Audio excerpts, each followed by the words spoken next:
Hello all of you, welcome again. आपके channel पर आपका स्वागत है अग्रवाल कॉमर्स एरिना पर। मैं अक्षय अग्रवाल आपके लिए एक नई लेक्चर लेकर के। ये लेक्चर आपके कॉम्पिटिटिव एग्जाम्स जो आप देने वाले हैं एलटी ग्रेड कॉमर्स, टीजीटी और पीजीटी में भी काम आएगा। इससे बहुत सारे क्वेश्चंस आते हैं मैनेजमेंट से, और जो हमारे स्टूडेंट्स एकेडमिक लेवल पर तैयारी कर रहे हैं अपने क्लास 12 के एग्जाम की, उनके लिए भी ये बहुत यूजफुल होगा। हमारा आज का एक टॉपिक बड़ा सिंपल सा, इंटरेस्टिंग सा, जिसमें कोई भी कॉम्प्लिकेशन कम होते हैं, कैलकुलेशंस भी नहीं है। आपको थियोरेटिकली अच्छे से इसको समझना है और लर्न करना है। हमारा टॉपिक होगा बिजनेस मैनेजमेंट, जिसमें हम लोग नोट्स पे चर्चा करेंगे, टॉपिक्स पे चर्चा करेंगे। इसमें फिलहाल इस लेक्चर में कोई क्वेश्चन आंसर्स या एमसीक्यूज मैंने नहीं कराए हैं, वो नेक्स्ट सीरीज में जल्दी ही आपको मिलेगा। देखिए, ये कुछ इंपॉर्टेंट टॉपिक से मैंने नोट्स बनाया है जो आपके एग्जाम्स के सिलेबस को ध्यान में रख के एग्जाम ओरिएंटेड नोट्स है। हम लोग इसको शॉर्ट में समझेंगे। आपको अगर ये पीडीएफ रिक्वायर्ड होगा तो आप मेरे टेलीग्राम चैनल पर जा सकते हैं, या आप मेरे को व्हाट्सएप करेंगे तो मैं पर्सनली भी आपको भेज दूंगा, और ये वाकई में आपको बिल्कुल काम आएगा। देखिए, business management is the art of knowing exactly what you want your men to do and seeing that they do it in the best and the cheapest way। देखिए, एग्जाम में भी आया हुआ क्वेश्चन है कि ये डेफिनेशन किस writer ने दी थी। ये मैनेजमेंट की डेफिनेशन आपको याद करनी है, best and the cheapest way. ये हमारे famous management expert F W. Taylor की दी हुई डेफिनेशन है। Manage is to forecast, to plan, organise, command, coordinate and control. ये हेनरी फेयोल की डेफिनेशन है। ये आपको ध्यान रखना है कि ये दोनों इंपॉर्टेंट डेफिनेशन किसने दी थी। मैनेजमेंट के कुछ कैरेक्टरिस्टिक्स हैं, गोल ओरिएंटेड है, coordination of group activity, social, continuous और इंटेंजिबल प्रोसेस है। सोशल क्यों है? क्योंकि समाज के लोगों के बीच में होता है। कंटिन्यूअस, ये अनएंडिंग एक्टिविटी है। इंटेंजिबल फोर्स है मैनेजमेंट, जो दिखाई नहीं पड़ता। यूनिवर्सल प्रोसेस है। इकोनॉमिक रिसोर्स, डायनेमिक और क्रिएटिव फंक्शन है। डायनेमिक मतलब जो समय के संग संग चेंज होता रहता है, बदलता रहता है, और नई नई चीजें ये क्रिएट करता है, इनोवेट करता है। It makes things happen, discipline maintain करता है।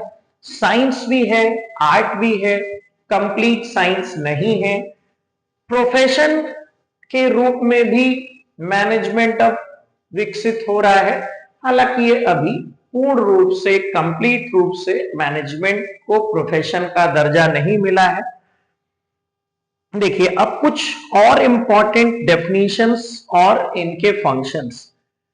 हम लोग 5 कॉमन फंक्शंस पढ़ते हैं: planning, organising, staffing, directing, controlling. हमारे दिमाग में ज्यादातर रहता है कि ये डेफिनेशन हेनरी फेयोल के बताए हुए फंक्शंस हैं या एफ.डब्ल्यू. टेलर के बताए हुए फंक्शंस हैं, लेकिन ऐसा बिल्कुल भी नहीं है। अब देखिए, यहां पर कुछ बहुत इंपॉर्टेंट चीजें हैं। हेनरी फेयोल ने जो फंक्शंस बताए थे वो शॉर्ट में यहां लिखा है लर्न करने के लिए: forecasting, planning, organising, commanding, coordinating and controlling. ये हेनरी फेयोल द्वारा बताए गए मैनेजमेंट के फंक्शंस हैं। लूथर गुलिप, पॉज्ड कॉल, बहुत बार पूछा हुआ ये क्वेश्चन है अलग अलग कंपटीशन में। Planning, organising, staffing, directing, coordinating, reporting and budgeting, मैंने भी अपने पिछले लेक्चर्स में बताया है। अर्नेस्ट डेल, पॉज्ड CIR, planning, organising, staffing, directing, coordinating, innovating, representing. George Terry, POAC नाम से आप इसको याद कर सकते हैं। कून्स एंड ओडोनेल, ये वो राइटर हैं जिन्होंने planning, organising, staffing, directing, controlling, जिन पांचों फंक्शन को हम आज पढ़ते हैं एकेडमिक लेवल पर, कॉम्पिटिटिव लेवल पर, इनके सीक्वेंस को भी अरेंज करने के क्वेश्चंस आते हैं। पिछले एग्जाम्स में पीजीटी में आया भी है सीक्वेंस अरेंज करने के लिए। Harold Smiddy, POIM, planning, organising, integrating, measuring, RC Davis की 4 फंक्शंस। टेलर के बारे में आपने पढ़ा भी है, हम लोगों ने भी बहुत सारे लेक्चर्स में पिछले डिस्कस किया है। साइंटिफिक मैनेजमेंट के फादर ऑफ साइंटिफिक मैनेजमेंट इनको बोलते हैं। 1856 यूएसए में बॉर्न थे, इनकी बहुत सारी बुक्स भी मैंने आपको बताई हैं। Separation of planning from doing, tools और मेथड्स का standardisation, scientific task setting, work study, functional foremanship, incentive wage system जिसमें डिफरेंशियल पीस वेज सिस्टम वगैरह, ये टेलर का कंट्रीब्यूशन है। हेनरी फ्योल जिन्होंने पहली बार 14 प्रिंसिपल्स डेवलप किए थे अपने एक्सपीरियंस से, जिनका जन्म फ्रांस में हुआ था 1841 में। इनकी बुक का नाम भी हम लोगों ने पहले भी पढ़ा है। इन्होंने इंडस्ट्रियल एक्टिविटीज को technical, commercial, financial, security, accounting, managerial, ये जरूर ध्यान रखिएगा। इन्होंने अपनी एक्टिविटीज को इन 6 कैटेगरीज में बांटा था। टेक्निकल एक्टिविटीज, कॉमर्शियल और मैनेजरियल एक्टिविटी को उन सब से इन्होंने अलग किया था। देखिए, मैनेजरियल क्वालिटीज जो होती हैं, यानी एक मैनेजर की फिजिकल क्वालिटी कैसी होनी चाहिए, मेंटली वो स्ट्रांग होना चाहिए, मॉरल कैरेक्टर होना चाहिए, टेक्निकल नॉलेज होनी चाहिए और एक्सपीरियंस होना चाहिए। फंक्शंस ऑफ मैनेजमेंट जो इन्होंने बताया था, planning, organising, commanding, coordinating and controlling, ये हेनरी फ्योल के दिए हुए 5 फंक्शंस हैं जो हम लोग 5 planning, organising, staffing, directing, controlling पढ़ते हैं। That was given by Koontz and O'Donnell. इन्होंने 14 प्रिंसिपल्स दिए थे मैनेजमेंट के, वो आप भली भांति परिचित हैं, लेकिन उसको रिवाइज जरूर करते रहना है। क्वेश्चंस उसी में से आते हैं जो हमने पढ़ा है, और पढ़े हुए क्वेश्चंस गलत नहीं होने चाहिए। ये इनके 14 प्रिंसिपल्स हैं। इसके बाद है प्लानिंग की एक डेफिनेशन, ये भी बड़ी इंपॉर्टेंट डेफिनेशन है कून्स एंड ओडोनेल की। हमारे एग्जाम्स में 2-3 क्वेश्चन जरूर इस प्रकार के आते हैं जिसमें किसी राइटर की डेफिनेशन और बुक्स के बारे में पूछा जाता है, जो हम तभी जवाब दे सकते हैं जब हमने उसको लर्न किया हुआ है। Planning is deciding in advance what to do, how to do, ये सबसे सिंपल डेफिनेशन है। जब भी आपसे कोई पूछता है as a student what do you mean by planning, तो हमारे जनरली जवाब में यही निकलता है, it is deciding in advance what to be done, how it is to be done. लेकिन हमें अक्सर ये भूल जाता है कि ये डेफिनेशन किसने दी थी, तो ये आपको याद रखना है। इन्होंने बताया था प्लानिंग फ्यूचरिस्टिक होती है, भविष्य के लिए। परवेसिव मतलब it is required everywhere. Continuous function है, कभी खत्म नहीं होता। It is an intellectual function, ये आपका इंटेलेक्चुअल वर्क है, ये फिजिकल एक्सरसाइज नहीं कराता, इंटेलेक्चुअल कराता है, ऑब्जेक्टिव्स को अचीव करता है, और कंट्रोलिंग में जो स्टैंडर्ड डिसाइड किए जाते हैं डेविएशन निकालने के लिए, that was done during the planning function. Planning के ही समय कंट्रोलिंग की नींव पड़ जाती है, क्योंकि प्लानिंग में ही कंट्रोलिंग से संबंधित स्टैंडर्ड्स बना दिए जाते हैं। देखिए, अब है एलिमेंट्स इसके, objective, policies, procedure, method, strategies, ये सब अलग अलग तरीके के प्लान्स होते हैं। इसमें कुछ सिंगल यूज प्लान्स होते हैं, कुछ स्टैंडिंग प्लान्स होते हैं जिसको हम लोगों ने डिस्कस किया है। जैसे एग्जाम्पल बजट, बजट एक बार काम आता है, बार बार काम नहीं आता, तो बजट एक एग्जाम्पल है सिंगल यूज प्लान का। पॉलिसीज जो होती हैं, नीतियां, जैसे मान लेते हैं किसी कंपनी की नीति है, पॉलिसी है कि वो किसी को उधार नहीं बेचता, तो ये एक स्टैंडिंग प्लान है, जब तक इस पॉलिसी को बदला नहीं जाएगा वो चलती रहती है। प्लानिंग का प्रोसेस है अवेयरनेस, फिर ऑब्जेक्टिव डिटरमिन करते हैं, प्लानिंग प्रेमाइसिस बनाना, ऑल्टरनेटिव ढूंढना, हर ऑल्टरनेटिव को इवेल्युएट करना, उनका मूल्यांकन करना, बेस्ट ऑल्टरनेटिव को चुनना और उसको इंप्लीमेंट करना और फॉलो अप लेते रहना। मैनेजमेंट बाय ऑब्जेक्टिव से रिलेटेड बहुत बार क्वेश्चंस आए हैं, आते रहे हैं और आएंगे। इसके father Peter F Drucker, famous management expert, 1954 इनका जन्म। 1954 में एमबीओ इन्होंने इंट्रोड्यूस किया था, ऑल्सो नोन एज गोल मैनेजमेंट या मैनेजमेंट बाय रिजल्ट, ये उसके सिनोनिम है एमबीओ के। ठीक है, इसके बाद है एमबीओ का एक फॉर्मूला भी इन्होंने दिया था, आप चाहें तो इसको नोट कर सकते हैं, agreed plan plus agreed objective is equals to agreed performance. MBO का प्रोसेस क्या है? Define corporate objective, set unit goals, individual targets बनाना, परफॉर्मेंस को रिव्यू करना, इवेल्युएट करना। देखिए डिसीजन मेकिंग की यहां पर कून्स एंड वेरिक की एक डेफिनेशन है, आप इसको जरूर याद कर लीजिएगा। Decision making is the selection of the course of action from among the alternative. Characteristics क्या है? मेंटल और ह्यूमन प्रोसेस है, action oriented, act of selection, evaluation of alternative. इसका प्रोसेस क्या है? प्रॉब्लम से पहले अवेयर होना, प्रॉब्लम को डिफाइन करना, उसको एनालाइज करना, ऑल्टरनेटिव्स को जनरेट करना, इवेल्युएट करना, बेस्ट ऑल्टरनेटिव को चुनना, इंप्लीमेंट करना और फीडबैक। देखिए उसके बाद है ऑर्गेनाइजिंग। ऑर्गेनाइजिंग की भी लुई ए एलन द्वारा दी हुई एक प्रसिद्ध डेफिनेशन यहां पर है।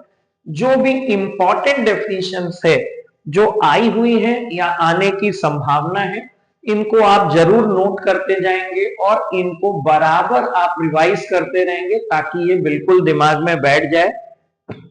इसके बाद है ऑर्गेनाइजिंग का nature, group of individual, division of work, coordination, structure of authority, dynamic and cooperative.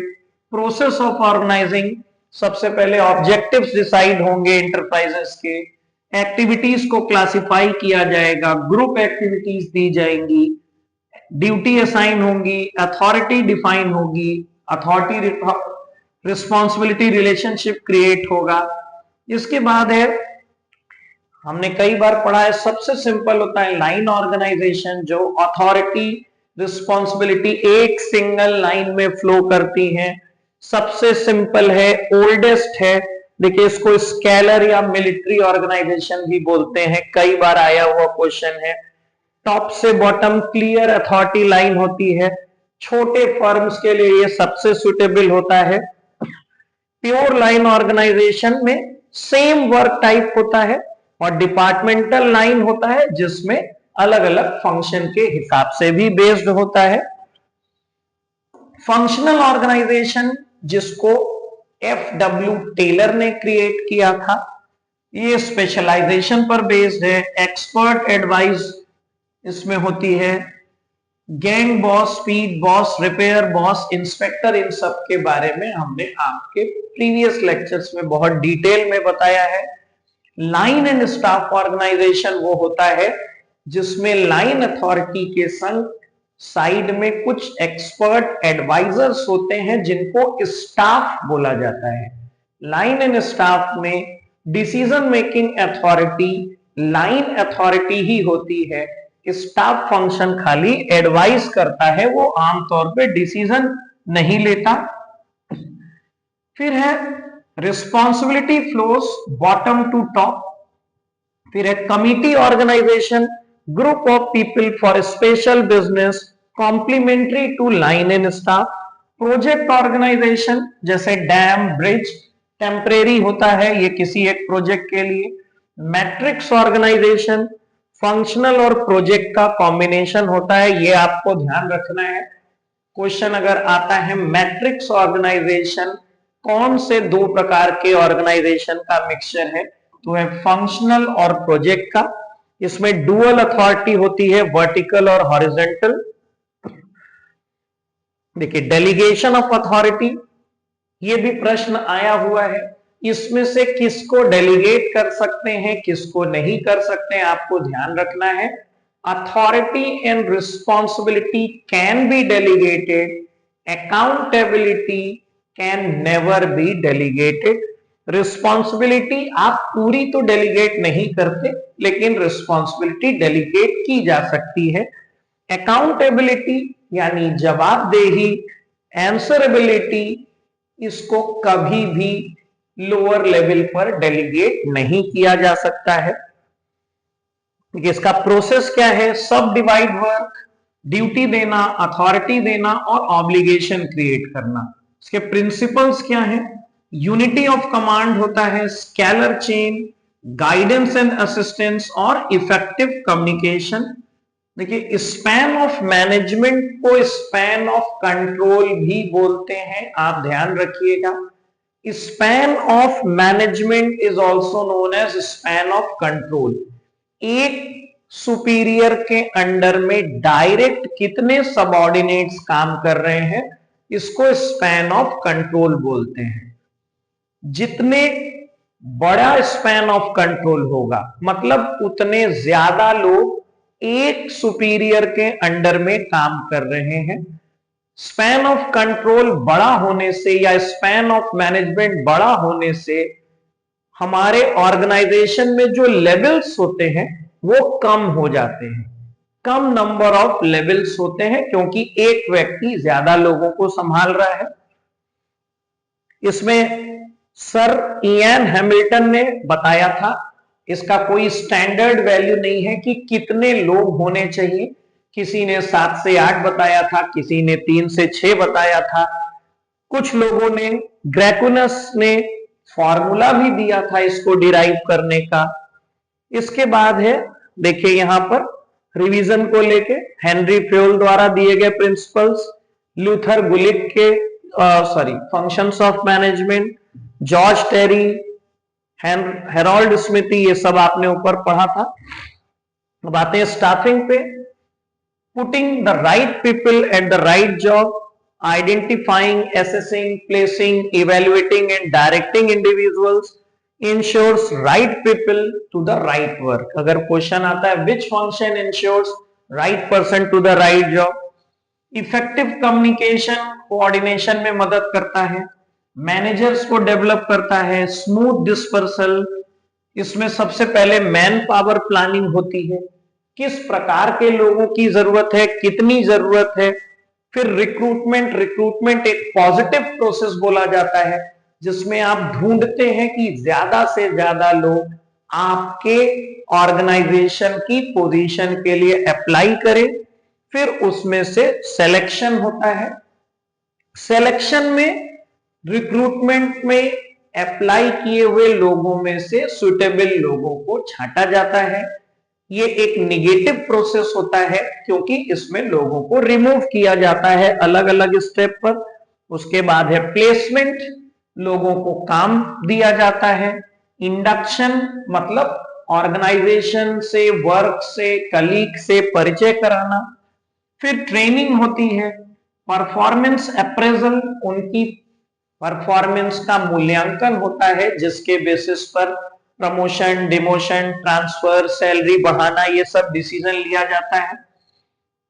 Recruitment, searching and attracting potential candidate, भविष्य के कैंडिडेट को, अच्छे कैंडिडेट्स को बुलाना ताकि वो आपके कंपनी के जॉब के लिए अप्लाई करें। सोर्स ऑफ मैन पावर होता है, मैन पावर का सोर्स यही है recruitment. First step of hiring, इसके बाद सिलेक्शन होता है। आमतौर पर ये कंटिन्यूअस है, पॉजिटिव एंड ऑप्टिमिस्टिक, अभी मैंने बताया ये पॉजिटिव होता है। रिक्रूटमेंट के इंटरनल सोर्स होते हैं, इंटरनल सोर्स मतलब संस्था के अंदर से, जिसमें कोई बाहर से व्यक्ति नहीं आ रहा है।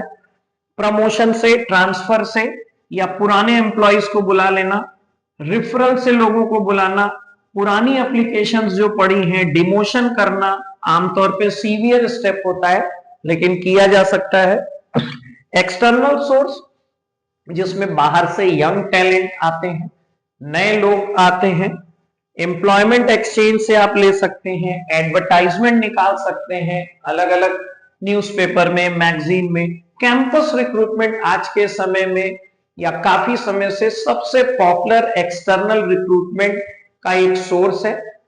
कैंपस सिलेक्शन, जब एजुकेशनल इंस्टीट्यूट से डायरेक्ट स्टूडेंट्स जो पढ़ाई कर रहे हैं उनको जॉब ऑफर जाकर कंपनियां उन्हीं के एजुकेशनल कैंपस में देती हैं। इंजीनियरिंग, एमबीए और भी प्रोफेशनल कोर्सेज से जुड़े हुए कोर्सेज से रिलेटेड ये होता है। फैक्ट्री गेट पर डायरेक्ट आए हुए लोग, कॉन्ट्रैक्टर, लेबर कॉन्ट्रैक्टर से, ट्रेड यूनियन से, प्रोफेशनल एसोसिएशन, दूसरे ऑर्गेनाइजेशन से बुला के, कंपटीटर्स के यहां से आए हुए, कंसल्टेंट्स, ये सब एक्सटर्नल सोर्सेज है रिक्रूटमेंट के। रिक्रूटमेंट का प्रोसेस है, पहले हमें एक रिक्रूटमेंट प्लान बनाना है, स्ट्रेटजी बनानी है, सर्च ऑपरेशन, कहां से लोगों को लाना है, स्क्रीनिंग करेंगे, मॉनिटरिंग करेंगे, सिलेक्शन के बाद, रिक्रूटमेंट के बाद शुरू होता है selection, choosing the most suitable candidate, जिन्होंने अप्लाई किया है उसमें से सबसे सही कैंडिडेट को चूज करना। देखिए ये कॉस्टली है, टाइम कंज्यूमिंग भी है, सिस्टमैटिक प्रोसेस है, वन साइडेड है, ये निगेटिव है। Recruitment is positive and optimistic, it is one sided and pessimistic, ज्यादातर लोगों को रिजेक्ट किया जाता है। इसलिए इसमें सबसे पहले एप्लीकेशन लेंगे, सिलेक्शन टेस्ट है, कई तरह के सिलेक्शन टेस्ट, इंटरव्यू, स्किल या ट्रेड टेस्ट, रेफरेंस चेक करना जहां से वो आए हैं, फिजिकल एग्जामिनेशन, सिलेक्शन का फाइनल डिसीजन लेना, जॉब का ऑफर देना, उनसे कॉन्ट्रैक्ट करना, प्लेसमेंट, ओरिएंटेशन, इवैल्यूएशन करना उनका, ये सब आम तौर पे किए जाने वाले स्टेप्स हैं अलग अलग संस्था के लिए। इसमें से कम या ज्यादा हो सकते हैं। सिलेक्शन टेस्ट आपने पढ़ा था, उसमें पर्सनालिटी का टेस्ट होता है, achievement, intelligence level, attitude, interest test और ग्राफोलॉजी टेस्ट। इन सारे टेस्ट को कंडक्ट कराया जाता है आमतौर पे। कुछ कंपनियां इससे ज्यादा टेस्ट ले सकती हैं, कम ले सकती हैं, वो उनके सिलेक्शन प्रोसेस पे है। इंटरव्यू आमतौर पे फेस टू फेस होता है, जो कि फ्लेक्सिबल होता है, जिसमें चीजों को रिजॉल्व किया जा सकता है। उसके बाद ट्रेनिंग है, जिसमें new skills, knowledge, attitude to increase efficiency and effectiveness, ताकि आप काम को अच्छे तरीके से कर सकें, वेस्टेज ना करें और समय की भी बचत हो। ट्रेनिंग जॉब करते करते, जॉब के दौरान भी होती है, ऑफ द जॉब भी होती है, दोनों तरह की होती है। इसमें coaching, apprenticeship, internship, learner training, job rotation, assistant position, ये आमतौर पे होने वाले ऑन द जॉब ट्रेनिंग है। ऑफ द जॉब ट्रेनिंग, जब आप जॉब से दूर जाके काम कर ट्रेनिंग सीखते हैं। Case study, role playing, conference, brainstorming, management games, vestibule training, ये सब कुछ ऑफ द जॉब ट्रेनिंग के तरीके हैं। उसके बाद है डायरेक्टिंग, कहते हैं डायरेक्टिंग इनिशिएट्स एक्शन, जैसे डायरेक्टर जब डायरेक्शन देता है तभी किसी चीज की शुरुआत होती है। ये डायरेक्टिंग मतलब guiding, instructing, motivating, supervising the employees to achieve the goals. It is the essence of operation. देखिए, organising is not the essence of management. Essence of management बोलते हैं कोऑर्डिनेशन को। क्वेश्चन आता है, आया हुआ है, what is the essence of management? Coordination, समन्वय। ये हमारे सारे ऑपरेशंस का एक एसेंस है। Flows from top to bottom, ऊपर से नीचे की तरफ आता है। डायरेक्शन कभी लोअर पोस्ट वाला व्यक्ति ऊपर पोस्ट को नहीं दे सकता, जब भी ये होगा flow from top to the bottom. इसके एलिमेंट्स क्या है? Issuing order, guiding, counselling, coaching, supervision, motivation, ये सब इसके एलिमेंट्स हैं। सुपरविजन, मोटिवेशन, कम्युनिकेशन, ये सब डायरेक्टिंग के एलिमेंट्स हैं, मैंने पहले भी डिस्कस किए हुए हैं। मोटिवेशन का मतलब है stimulating people to act to achieve towards desired goals, लोगों को मोटिवेट करना ताकि वो काम को ठीक तरह से करें, ये डायरेक्शन का एक हिस्सा है। मोटिवेशन पॉजिटिव भी हो सकता है, निगेटिव भी हो सकता है। जब आप किसी को डराते हैं कि अगर उसने ये काम नहीं किया तो उसको सजा मिलेगी, नौकरी जा सकती है, ये निगेटिव मोटिवेशन का एक उदाहरण है। अगर अच्छा काम करने पर इनाम मिल सकता है, प्रमोशन हो सकता है, एग्जाम्पल, ये पॉजिटिव मोटिवेशन है। फाइनेंशियल भी होते हैं, नॉन फाइनेंशियल, जैसे रिकॉग्निशन मिलना, सबके सामने पहचान मिलना, पुरस्कार मिलना, ये नॉन फाइनेंशियल है। और फाइनेंशियल जिसमें सैलरी इंक्रीमेंट हो सकती है, बोनस मिल सकता है। देखिए थियोरीज ऑफ कुछ मोटिवेशन है यहां पर, ज्यादातर हम लोगों ने अलग अलग लेक्चर्स में डिस्कस किया है। एक होता है कैरेट एंड स्टिक, कभी कभी क्वेश्चन आता है कैरेट एंड स्टिक अप्रोच किस चीज से रिलेटेड है, डायरेक्शन से, मोटिवेशन से, वेजेस से। तो देखिए carrot and stick, carrot symbolic है इनाम का, स्टिक जो है ये सिंबॉलिक है पनिशमेंट का, कि अगर आप अच्छा काम करेंगे तो अवार्ड मिलेगा, गलत काम करने पर पनिशमेंट मिलेगा। Reward for positive and punishment for negative. Maslow की नीड हायरार्की के 5 स्टेप हम लोगों ने बहुत सारे क्लासेस में डिस्कस किए हैं। फिजियोलॉजिकल नीड सबसे पहले, सिक्योरिटी सेफ्टी नीड्स, इस तरीके से करके पांचों हम लोगों ने हायरार्की में पढ़ा है। ठीक है, physiological, food, clothing, air, safety, social need, esteem need, self actualisation. Herzberg की भी 2 फैक्टर थियोरीज मैंने लिखाई है। इसमें हाइजीन फैक्टर्स होते हैं, salary, job security, relation with peer, supervisor, और मोटिवेशनल फैक्टर्स होते हैं, अचीवमेंट, रिकॉग्निशन, ग्रोथ, एडवांसमेंट। ये जरूर ध्यान से देखिएगा कि इसमें सैलरी और इंक्रीमेंट, इन सारी चीजों को मोटिवेशनल फैक्टर्स नहीं माना गया है। मोटिवेशनल फैक्टर्स हैं ग्रोथ, रिकॉग्निशन, पहचान, इंक्रीमेंट, ये अचीवमेंट, ये सारी चीजें। मैग्रीगर की एक्स और वाई थ्योरी, देखिए 2 फैक्टर थ्योरी हेस्बर्ग की है, कभी कभी आप गलत लगा देते हैं क्योंकि मैग्रीगर ने भी 2 थ्योरी दी है, एक्स और वाई, तो कभी कभी हमें लगता है कि यही 2 फैक्टर थ्योरी है, ये 2 फैक्टर थ्योरी नहीं है।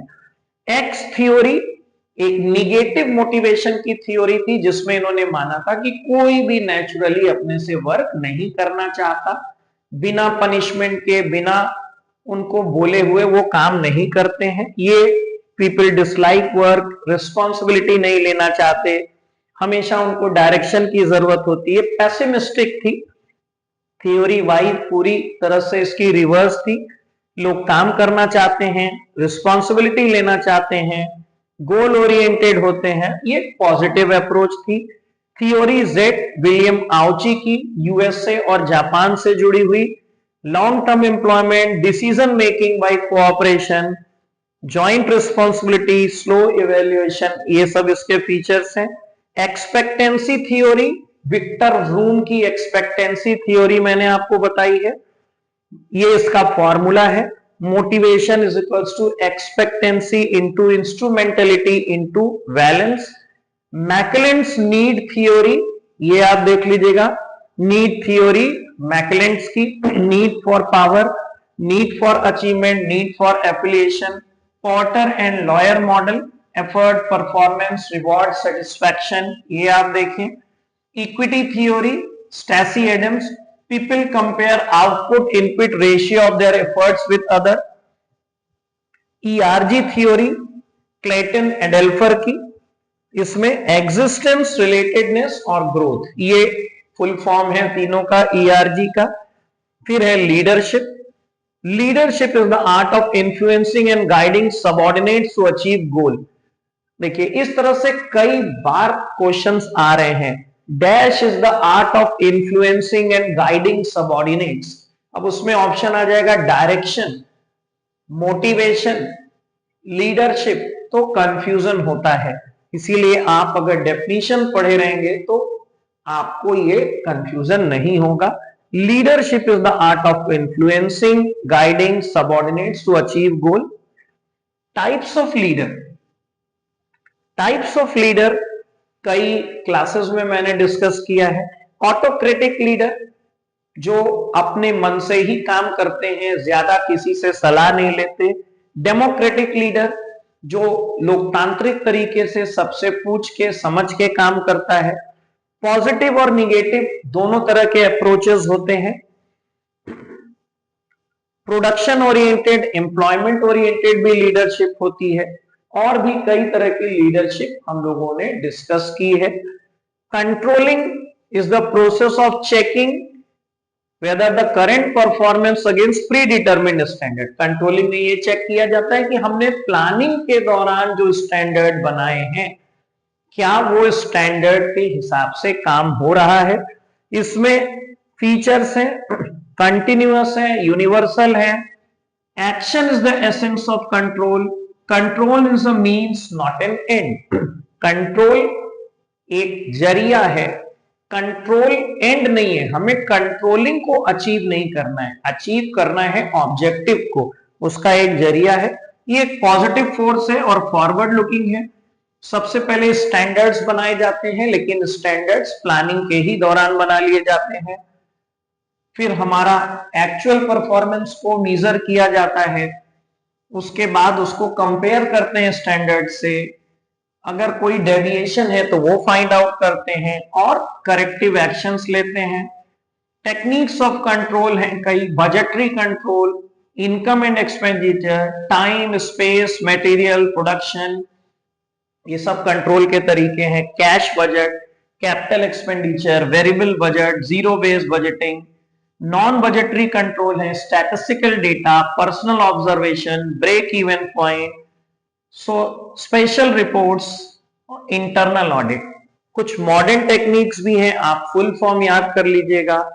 PERT है, पर programme evaluation and review technique, और CPM है, क्रिटिकल पाथ मेथड। देखिए ये एक समरी है, आपको इसको पूरा रिवाइज करना है। इसमें staffing, recruitment, selection, training, directing, motivation, इनसे जुड़े हुए नोट्स हम लोगों ने आज पढ़े।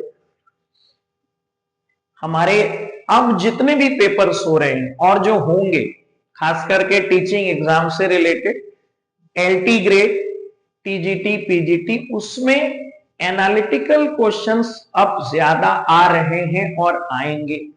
तो आपको उस प्रिपरेशन को अपनी इस तरह से बूस्ट करना है कि सिर्फ वो क्वेश्चन जो ट्रेडिशनल हैं, लर्न किए हुए, याद किए हुए, उस पर कम फोकस करते हुए इस तरीके के एनालिटिकल क्वेश्चंस को आपको ध्यान रखना है। और आपको अपनी तैयारी इतने अच्छे से करनी है कि जब आप एग्जाम में बैठे तो आप उसको पहली बार में ही क्रैक करने की कोशिश करें। अगर वीडियो आपको अच्छा लगा हो और अगर आपको इसका PDF चाहिए होगा तो आप मेरे को मैसेज करिएगा या टेलीग्राम चैनल ज्वाइन करिएगा। मैसेज करने पर भी मैं इसको WhatsApp पर आपको सेंड कर दूंगा। Thanks for watching. अच्छा लगा हो तो सब्सक्राइब जरूर करिएगा ताकि इस तरह के वीडियोस आपको मिलते रहें। See you very soon in the next lecture.